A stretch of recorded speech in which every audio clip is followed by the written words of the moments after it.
अस्सलाम वालेकुम and welcome to lecture 19 of strategic marketing. हमारा जो टॉपिक चल रहा है वो बिज़नेस स्ट्रेटजी है और उसका 5th पार्ट है। इससे पिछले पार्ट में हम लोग कंपेटिटिव स्ट्रेटजी और उसके साथ जो एसोसिएटेड रिस्क हैं उनको स्टडी कर रहे थे। वो टॉपिक कंटिन्यू रहेगा। यहाँ हमें एक और इम्पॉर्टेंट पॉइंट भी समझना है कि मार्केट में दो तरह की कंपनीज़ हैं। एक ऑर्डर क्वालिफायर्स हैं और दूसरे ऑर्डर विनर्स हैं। डिफरेंस दोनों में ये है कि जो कंपनीज मार्केट की या यूं कह लें कि कस्टमर्स की मिनिमम रिक्वायरमेंट्स को पूरा करती हैं वो ऑर्डर क्वालिफायर्स कहलाती हैं, और जो एग्जैक्टली कस्टमर्स की रिक्वायरमेंट्स को मीट करती हैं उन्हें हम ऑर्डर विनर्स कहते हैं। और ऑब्वियसली जो ऑर्डर विनर्स हैं ये ऑर्डर क्वालिफायर्स से ऊपर होते हैं। एक इससे ऊपर का दर्जा भी है जिसे कस्टमर डिलाइट कहते हैं, यानी जब कोई कंपनी किसी कस्टमर को उसकी एक्सपेक्टेशन से भी आगे जाके सर्व करे तो इसका जो रिज़ल्ट है वो कस्टमर डिलाइट की शक्ल में निकलता है। लेकिन जो रिसर्च हमें बताती है कि हाईली कंपेटिटिव मार्केट्स और जो फास्ट मूविंग मार्केट्स होती हैं वहाँ पे जो कंज्यूमर्स हैं उनका एक नेचुरल ट्रेंड ये होता है कि उनकी एक्सपेक्टेशंस टाइम के साथ साथ बढ़ती जाती हैं।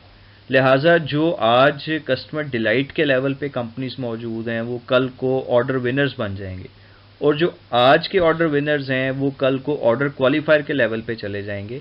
इसलिए कंपनीज को एक कंटिन्यूस इम्प्रूवमेंट जो है उसकी ज़रूरत हर वक्त रहेगी। अब हम देखेंगे कि मार्केट में जो कंपनीज के चार तरह के रोल्स कौन कौन से हैं, और ये रोल्स हैं market leader, market Challengers, market followers और मार्केट निशर्स। तो पहला जो रोल है वो मार्केट लीडर का है, और आप किसी भी इंडस्ट्री किसी भी मार्केट में चले जाएं वहाँ पर एक कंपनी ऐसी ज़रूर होगी जिसे रिकग्नाइज़ किया जा सकता है एज मार्केट लीडर। और जो मार्केट में सबसे ज़्यादा शेयर है वो भी मार्केट लीडर के पास होता है, और इसकी जो रीज़न्स हैं वो इसकी प्राइसिंग स्ट्रेटजीज़ हो सकती हैं, इसकी जो एडवर्टाइजिंग इंटेंसिटी है हो सकती है, इसकी अच्छी डिस्ट्रीब्यूशन कवरेज हो सकती है, इसकी टेक्नोलॉजिकल एडवांसमेंट हो सकती है, या जो न्यू प्रोडक्ट्स की डेवलपमेंट है वो हो सकती है। तो बहुत सारी रीज़न्स हैं मार्केट लीडर बनने की। और जो मार्केट लीडर्स हैं ये आमतौर पे इंडस्ट्री में मुख्तलिफ जो स्टैंडर्ड्स या बेंचमार्क्स हैं वो इस्टेब्लिश कर देते हैं। फिर मैं दो रोल्स को डिफ़ाइन करूंगा, मार्केट चैलेंजर्स और फॉलोअर्स। तो मार्केट चैलेंजर्स हों या फॉलोअर्स हों, इनका जो शेयर है वो मार्केट लीडर से थोड़ा सा कम होता है, और अब इनके पास दो ऑप्शंस होती हैं। या तो ये एक एग्रेसिव स्टांस जो है वो लेते हैं और ये दूसरी फर्म्स को अटैक करने की कोशिश करते हैं, इसी तरह ये जो मार्केट लीडर है उसको भी अटैक करने की कोशिश करते हैं ताकि ये मार्केट शेयर को गेन कर सकें या उसकी जगह ले सकें। ऐसी कंपनीज को हम चैलेंजर्स कहते हैं। और अगर ये इनका जो स्टांस है वो लेस एग्रेसिव हो, बल्कि ये जो मार्केट लीडर है उसी के स्टेप्स को फॉलो करने की कोशिश करें और अपना एक जो स्टेटस को है उसको मेंटेन करने की कोशिश करें, तो इन्हें हम मार्केट फॉलोअर्स कहते हैं। इसी तरह हर मार्केट या इंडस्ट्री में कुछ मार्केट निशर्स भी होते हैं जो कि स्मॉल फर्म्स हो सकती हैं आमतौर पे, और इनके जो टारगेट मार्केट सेगमेंट्स हैं वो भी स्मॉल होते हैं, और ये कुछ कस्टमर्स की जो स्पेशलाइज्ड नीड्स हैं उनको पूरा करने की कोशिश करती हैं। ये आमतौर पे डायरेक्ट कंपटीशन में तो नहीं आती, लेकिन समटाइम्स इनडायरेक्ट वे में जो मार्केट लीडर है या दूसरी कंपनीज हैं उनके साथ कंपटीशन में आ सकती हैं। इसके बाद एक बहुत इम्पॉर्टेंट टॉपिक है कंपेटिटिव टैक्टिक्स। टैक्टिक्स से मुराद एक स्पेसिफिक ऑपरेटिंग प्लान है कि हमने किसी स्ट्रेटजी को कैसे इम्प्लीमेंट करना है, कहाँ पर इम्प्लीमेंट करना है और कब इम्प्लीमेंट करना है। तो इसकी बहुत सारी टाइप्स हैं जो हम आगे आने वाली स्लाइड्स में देखेंगे। फर्स्ट ऑफ ऑल हम बात करेंगे टाइमिंग टैक्टिक्स की, जिसका ताल्लुक व्हेन टू कम्पीट के साथ है। बाज़ ऐसी कंपनीज़ हैं जो किसी मार्केट या इंडस्ट्री में सबसे पहले पहुंच जाती हैं। इन कंपनीज़ को हम फर्स्ट मूवर्स कहते हैं, और फर्स्ट मूवर होने के अपने एडवांटेजेस भी हैं, डिसएडवांटेजेस भी हैं। अगर आप एडवांटेजेस की बात करें तो एक तो वो जब किसी इंडस्ट्री या मार्केट में पहुंचती हैं तो अपनी एक रेपुटेशन बिल्ड कर लेती हैं एज मार्केट और इंडस्ट्री लीडर। दूसरी बात ये कि बाकी कंपनीज उनके पीछे पीछे आती ज़रूर हैं, लेकिन उतनी देर में वो जो लर्निंग कर्व का एक्सपीरियंस है वो गेन कर चुकी होती हैं फर्स्ट मूवर्स, और उस वजह से वो अपनी जो कॉस्ट एफिशिएंसी है उसको मेक श्योर कर सकती हैं, और ये चीज़ उन्हें कॉस्ट लीडर पोजीशन पे ला सकती है। फिर चूंकि ये सबसे पहले मूव करती हैं तो ये हाई प्रॉफिट्स को एंजॉय कर सकती हैं फॉर अ टेम्परेरी पीरियड, जब तक इनके जो दूसरे कंपेटिटर्स हैं वो उस मार्केट में नहीं आ जाते। इसी तरह जो कंपनी सबसे पहले किसी मार्केट में पहुंचेंगी वो डेफिनेटली अपना एक जो स्टैंडर्ड है प्रोडक्ट का वो मेंटेन ज़रूर करेंगी, और जो बाद में आने वाली कंपनीज हैं उनको स्टैंडर्ड के मुताबिक अपनी प्रोडक्ट्स को डेवलप करना पड़ता है। किसी भी मार्केट या इंडस्ट्री में फर्स्ट मूवर्स के बाद जो कंपनीज एंटर होती हैं उन्हें हम लेट मूवर्स कहते हैं, और लेट मूवर्स के अपने प्रोज एंड कॉन्स होते हैं। इन्हें वो एडवांटेजेस तो नहीं मिल सकते जो फर्स्ट मूवर्स को मिले थे, लेकिन कुछ दूसरे एडवांटेजेस ज़रूर मिल सकते हैं। मिसाल के तौर पे ये फर्स्ट मूवर्स के जो टेक्नोलॉजिकल एडवांसेस हैं उसको कॉपी कर सकते हैं, और इस तरह से इनकी जो R&D की कॉस्ट है वो कम हो सकती है। इनके रिस्क भी कम हो सकते हैं, क्योंकि ये ऑब्ज़र्व कर रहे होते हैं फर्स्ट मूवर्स को, जो गलतियां उन्होंने की ये उन गलतियों से बचते हैं, अवॉइड करते हैं, तो इस तरह से इनके रिस्क जो है वो कम हो जाते हैं। और जो फर्स्ट मूवर्स हैं, एक प्रॉब्लम उनके साथ ये होता है कि वो जितने भी मार्केट सेगमेंट्स बन सकते हैं किसी नई मार्केट में वो सबको फोकस नहीं करते, जबकि जो लेट मूवर्स हैं ये दूर बैठे उसको ऑब्ज़र्व कर रहे होते हैं और ये अपनी एक स्ट्रेटजी के साथ जाते हैं, और जो इग्नोर किए थे फर्स्ट मूवर्स ने मार्केट सेगमेंट्स ये उनको फ़ौरन ऑक्यूपाई कर लेते हैं। हम कह सकते हैं कि जो फर्स्ट मूवर्स और लेट मूवर्स का रिलेशन है वो वैसे ही है जैसे प्रॉस्पेक्टर्स का और एनालाइजर्स का है। और दूसरी बात ये कि आम तौर पे जो फर्स्ट मूवर्स के एडवांटेजेस हैं वो लेट मूवर्स के डिसएडवांटेजेस हैं, एंड वाइस वर्सा। दूसरी जो टाइप ऑफ टैक्टिक्स है उसे हम लोकेशन टैक्टिक्स कहते हैं, और इसे आप कह सकते हैं कि वेयर टू कम्पीट। अब इसकी दो टाइप्स हैं, एक ऑफेंसिव टैक्टिक्स हैं, दूसरे डिफेंसिव टैक्टिक्स हैं। पहले हम ऑफेंसिव टैक्टिक्स की बात करेंगे, जिसकी 5 टाइप्स हैं। फ्रंटल अटैक है, फ्लैंकिंग अटैक है, बाईपास अटैक है, एनसर्कलमेंट है, और गुरीला वारफेयर।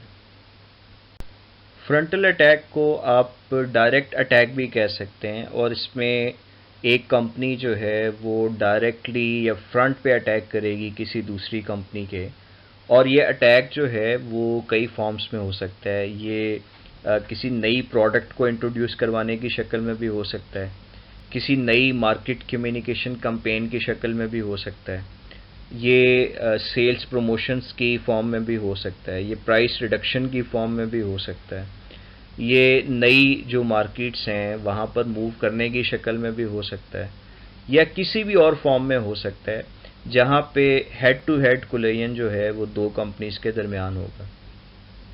तो यहाँ आप कुछ पॉइंट्स देख सकते हैं। The attacking firm goes head to head with its competitor, it matches the competitor in every category from price to promotion to distribution channel. और इसमें बताया गया है कि अगर जो अटैकर है उसने सक्सेसफुल होना है तो ना सिर्फ उसके पास सुपीरियर रिसोर्सेज होने चाहिए, बल्कि उसको परसिस्टेंट भी होना चाहिए, और जनरली ये एक बहुत एक्सपेंसिव टैक्टिक है। Next type is flanking attack, जिसमें एक कंपनी दूसरी कंपनी को डायरेक्ट अटैक करने की बजाय उसकी जो वीकर साइड है वहाँ पे अटैक करती है। तो कुछ पॉइंट्स यहाँ पे बता रहा हूँ। Instead of direct competition with a strong competitor, a firm may attack a part of the market where the competitor is weak। ये वही पॉइंट है जो मैंने पहले बताया। इसकी एग्जांपल है जी टेक्सास इंस्ट्रूमेंट्स, एक अमेरिकन कंपनी है, और ये जो इंटेल के साथ डायरेक्ट कंपटीशन को अवॉइड करती है। ये माइक्रो प्रोसेसर्स बनाते हैं, लेकिन कंज्यूमर की जो इलेक्ट्रॉनिक गुड्स हैं या सेल फोन्स हैं या मेडिकल डिवाइसेस हैं उनके लिए इंटेल जो माइक्रो प्रोसेसर्स बनाता है वो कंप्यूटर्स के लिए बनाता है। तो इसकी जो स्ट्रेटजी है वो बड़ी सक्सेसफुल है, क्योंकि ये बहुत जो रेवेन्यू है वो जनरेट करते हैं एज़ कम्पेयर टू कंप्यूटर्स, और without direct competition with Intel जो कि मार्केट लीडर है, ये उसकी जो ऐसी साइड जहाँ पे वो ऑपरेट नहीं करता उस साइट पे अपनी जो फंक्शनिंग है वो परफॉर्म करते हैं। इसके बाद है बाईपास अटैक, जिसमें आप किसी कंपनी को छेड़े बगैर डायरेक्ट अटैक नहीं करते, लेकिन आप उसकी जो प्रोडक्ट्स हैं, सर्विसेज हैं, उनको अननेसेसरी बना देते हैं। So rather than directly attacking the established competitor, a company or business unit attempts to cut the market out by offering a new type of product that makes the competitor's product unnecessary। जो point मैंने पहले बताया ये वही चीज़ है। इसकी एक example ऐसे है जी कि माइक्रोसॉफ्ट ने पॉकेट पीसी जो है वो इंट्रोड्यूस करवाए थे। उसके मुकाबले में एप्पल ने पीसी तो इंट्रोड्यूस नहीं करवाया, इन्होंने एक डिफरेंट टाइप जो है, एक प्रोडक्ट जो है डिफरेंट वो ऑफ़र करवाई आईपॉड के नाम से, जो कि पर्सनल डिजिटल म्यूज़िक प्लेयर था। और ये इतनी इनोवेटिव प्रोडक्ट थी कि एप्पल ने माइक्रोसॉफ्ट और इंटेल दोनों जो बड़े नाम थे उनको साइड पे कर दिया without direct competition. Next is encirclement, जिसमें आप किसी कंपनी को हर तरफ से अटैक करते हैं और उसको बचने का कोई रास्ता जो है वो नहीं देते। तो देखते हैं कि मार्केट में ये स्ट्रेटेजी या टैक्टिक किस तरीके से अप्लाई होता है। तो मार्केट में प्रैक्टिकली जब हम एनसर्कलमेंट का टैक्टिक अप्लाई करते हैं तो इसकी दो सूरतें हो सकती हैं। एक तो ये कि हम ब्रॉड रेंज ऑफ प्रोडक्ट्स जो है वो ऑफ़र करें। हम प्रोडक्ट की जो एक्सटेंशंस हैं, जिन्हें आप लाइन एक्सटेंशंस कहते हैं, वो अप्लाई कर सकते हैं। हम ब्रांड एक्सटेंशंस कर सकते हैं, हम मल्टी ब्रांड्स कर सकते हैं, हम न्यू ब्रांड्स को इंट्रोड्यूस करवा सकते हैं। यानी जो कंपैटिटर है उसको एंट्री का कोई रास्ता नहीं मिलता। इसी तरह से जितने भी मेजर मार्केट सेगमेंट्स हैं, हम सब में कुछ ना कुछ प्रोडक्ट ऑफ़र कर रहे होते हैं ताकि जो कंपैटिटर है उसको किसी भी मार्केट सेगमेंट में एंट्री का रास्ता ना मिले। इसी तरह जो last form of attacking tactics हैं वो गुरिल्ला वारफेयर है, जिसमें हम किसी फर्म को ना तो डायरेक्टली अटैक करते हैं और ना ही उसको कम्प्लीटली अटैक किया जा सकता है, बल्कि जहाँ जो ऑप्शन मिले वहाँ पे, जहाँ यानी अटैक पॉसिबल हो वहाँ पे ही हम अटैक करते हैं। इसकी आप डिटेल्स नेक्स्ट स्लाइड में देखेंगे। तो कुछ पॉइंट्स देखिएगा। एक तो ये कि इसमें जो अटैक है ना तो वो कंटिन्यूस होता है और ना ही बहुत ज़्यादा एक्सटेंसिव होता है, बल्कि इसमें एक इंटरमिटेंट किस्म का जो अटैक है वो होता है, जिसमें आप हिट करते हैं और भाग जाते हैं। हिट एंड रन इसे कहा जाता है। दूसरी बात ये कि ये मुख्तलिफ जो वीक एरियाज़ हैं कंपनी के, मुख्तलिफ जो मार्केट सेगमेंट्स हैं, जहाँ भी हमें मौका मिलेगा वहाँ पे हम अटैक कर सकते हैं। और ये कोई परमानेंट नौयत का जो अटैक है वो नहीं होगा। आम तौर पे जो न्यू एंट्रेंट्स होते हैं वो वेल एस्टेब्लिश फर्म्स पे इस तरह के अटैक करते हैं। ये कोई बहुत ज़्यादा सीरियस नौयत के नहीं होते और इसमें कोई बड़ी कंपनीज़ का बहुत ज़्यादा नुकसान भी नहीं होता, लेकिन जो छोटी कंपनीज़ हैं उनको कुछ ना कुछ फ़ायदा जो है वो मिल सकता है। इसके लिए ज़रूरी ये है कि वो उन स्मॉल गेन्स को एक्सेप्ट करें और उसके बाद वो साइड पे हो जाएं, क्योंकि अगर वो डायरेक्टली और कंसिस्टेंटली अटैक करते रहेंगे तो फिर एक रिटेलिएशन की फॉर्म भी हो सकती है। फिर जब बड़ी कंपनीज उस अटैक का जवाब देंगी तो वो ज़्यादा सीरियस नौयत का हो सकता है। टैक्टिक्स की जो दूसरी फॉर्म है वो डिफेंसिव टैक्टिक्स कहलाते हैं और इसके बेसिकली तीन पर्पसेस जो है वो हो सकते हैं। या तो अटैकर की जो अटैक करने की प्रोबेबिलिटी है उसको कम करना है, या उसका अटैक जो है उसकी डायरेक्शन को चेंज करना है ताकि नुकसान कम से कम हो, या उसकी इंटेंसिटी जो है अटैक की उसको कम करना है। इस सूरत में भी नुकसान कम से कम होगा। तो मुख्तलिफ जो टैक्टिक्स हैं वो हम आने वाली स्लाइड्स में देखते हैं। Number one is raise structural barriers, और इसमें हम कई तरह के काम कर सकते हैं, जैसे offer a full line of products in every profitable market segment to close off any entry points. यानी मार्केट के जितने भी मेजर सेगमेंट्स हैं हम अपनी प्रोडक्ट्स उनमें ऑफ़र करें ताकि जो न्यू एंट्रेंट्स हैं, जो नए कंपेटिटर्स हैं, उनको मार्केट में एंट्री के लिए जगह ना मिले। Block channel access by signing exclusive agreements with distributors.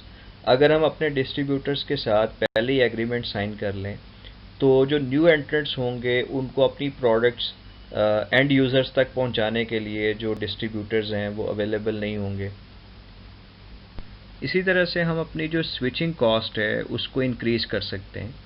ताकि बायर्स अगर हमारी प्रोडक्ट्स या सर्विसेज को स्विच करना चाहें और कंपेटिटर्स की प्रोडक्ट्स जो है वो ख़रीदना चाहें, तो वो जो स्विचिंग कॉस्ट जितनी ज़्यादा होगी उतना ये बैरियर बन जाएगा उनको स्विच करने के लिए। और by keeping prices low on items new users are most likely to purchase. जो नए यूज़र्स हैं, नए कस्टमर्स हैं हमारे, उनको जो प्रोडक्ट्स हम ऑफ़र कर रहे हैं वो लो प्राइस पे करें, ताकि वो जो कंपेटिटर्स की प्रोडक्ट्स हैं उसकी तरफ मूव ना करें। Next is increase economies of scale, ताकि जो आपकी प्रोडक्ट की यूनिट प्राइस है वो कम हो सके। जब कॉस्ट कम होगी तो प्राइस भी आप कम चार्ज कर सकते हैं। Foreclose alternative technologies through patenting and licensing. जो मुख्तलिफ टेक्नोलॉजीज़ हैं या उनका जो अल्टरनेटिव है वो आप उसके पेटेंट्स या लाइसेंस जो है वो हासिल कर लें, ताकि कंपेटिटर्स जो हैं वो टेक्नोलॉजी के ऊपर स्विच ना कर सकें, उनके पास लेटेस्ट टेक्नोलॉजी ना आ सके। Limit outside access to facilities and personal. जो आपकी फैसिलिटीज़ हैं, जो आपकी फैक्ट्रीज़ हैं या आपके जो ऑफिसेज़ हैं या आपका जो स्टाफ है, उन तक जो एक्सेस है उसे आप कम से कम कर दें, ताकि आपकी जो यूज़फुल इंफॉर्मेशन है वो बाहर ना जा सके। Tie up suppliers by obtaining exclusive contracts और परचेजिंग की लोकेशंस। आप जिस तरह आपने डिस्ट्रीब्यूटर्स के साथ मुख्तलिफ एग्रीमेंट्स किए थे, सप्लायर्स के साथ भी कर सकते हैं कि वो सिर्फ आपको सप्लाई दें, या जो प्रेफर्ड सप्लाई है वो आपके पास होनी चाहिए। इसी तरह आप जो की लोकेशंस हैं वो भी सिलेक्ट कर सकते हैं, ताकि जो कंपेटिटर्स हैं वो उन लोकेशंस को यूज़ ना कर सकें। फिर आप ऐसे सप्लायर्स को अवॉइड कर सकते हैं जो आपके कंपेटिटर्स को भी सर्व करते हैं। और उसके साथ साथ आप गवर्नमेंट को इस चीज़ पे इनकरेज कर सकते हैं कि वो मुख्तलिफ जो स्टैंडर्ड्स हैं, जैसे सेफ्टी और पोल्यूशन का जो स्टैंडर्ड है, उस पे सर्टन पॉलिसीज़ बनाए जो आपके लिए तो फेवरेबल हों, लेकिन जो न्यू एंट्रेंट्स हैं या जो दूसरे कंपेटिटर्स हैं उनके लिए ज़्यादा फेवरेबल ना हों।